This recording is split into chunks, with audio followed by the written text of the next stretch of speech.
At first, I used to believe the most destructive thing in life is failure.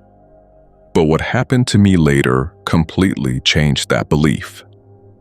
I realized that success itself can be far more dangerous, especially when you start revealing to others how you built it. And that's when I understood something that Niccolo Machiavelli hinted at centuries ago, something most people never fully grasp. Your biggest threat isn't always your enemies. It's often the people you taught how your success actually works. I built something different, a project that wasn't recycled, not copied, not inspired by anything already existing in my field. At first, everything moved fast, almost too fast. People were drawn to it, curious, impressed, asking questions I used to dream of hearing. For a moment, it felt like I had finally arrived somewhere meaningful. But in human psychology, there's a moment almost no one notices, a shift that happens silently. Admiration turns into understanding. Understanding turns into comparison. And comparison slowly turns into something else, the desire to replace you. Then I made a decision that seemed right at the time. I brought in people close to me, friends, relatives, into the project. I believed closeness creates loyalty, that trust protects you, that sharing knowledge is a form of strength, not risk. So I opened everything.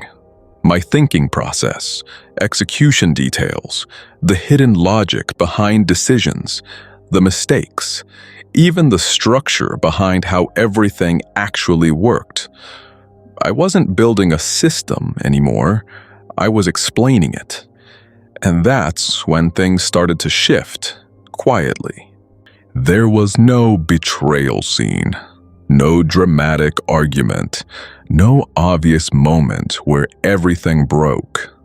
Just subtle changes, shorter conversations, different questions, a new kind of curiosity that didn't feel innocent anymore. And then something unspoken started forming in the background. If we understand how this works, why do we need him? That's where Niccolo Machiavelli becomes very real. Because when you fully explain the source of your power, you don't just share knowledge, you remove the mystery that protected your position. And without mystery, your advantage becomes visible, measurable, and eventually replicable. Soon after, the shift became reality. Some of them left, some replicated the idea, some improved it, and eventually they came back into the same market as competitors. Not outsiders, but versions of something that once belonged to me. And the hardest part wasn't financial loss. It was realizing something deeper.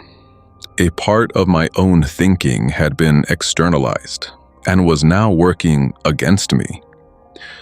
One night, I went back through everything in my mind, not with anger, but with disbelief, because there was no single betrayal moment, only a slow sequence of understanding, trust, learning, clarity, replication, replacement. And that's when I finally understood what Machiavelli was really pointing to. Not everything you know should be exposed, and not everyone close to you should see the full architecture of your strength. History repeats this pattern more than people like to admit. Socrates challenged the powerful, not with attacks, but with questions that slowly exposed gaps in their certainty, until authority itself began to look fragile in public.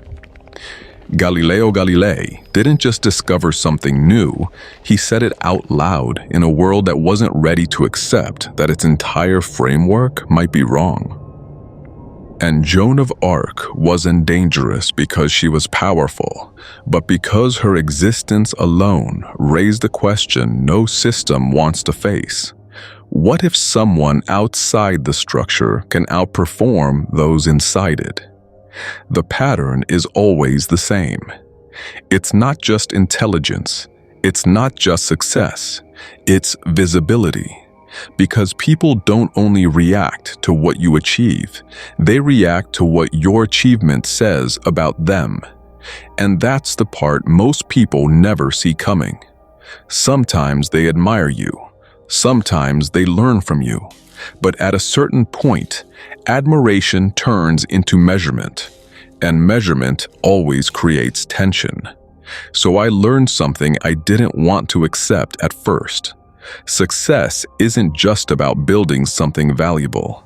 It's about understanding how much of it should remain unseen. Because when people are given the key, they don't always open the door with you. They pause, look at it, and realize they might not need you to open it at all. And only then does the real truth become clear. The most dangerous moment in any success isn't when it's stolen. It's when it becomes fully understood.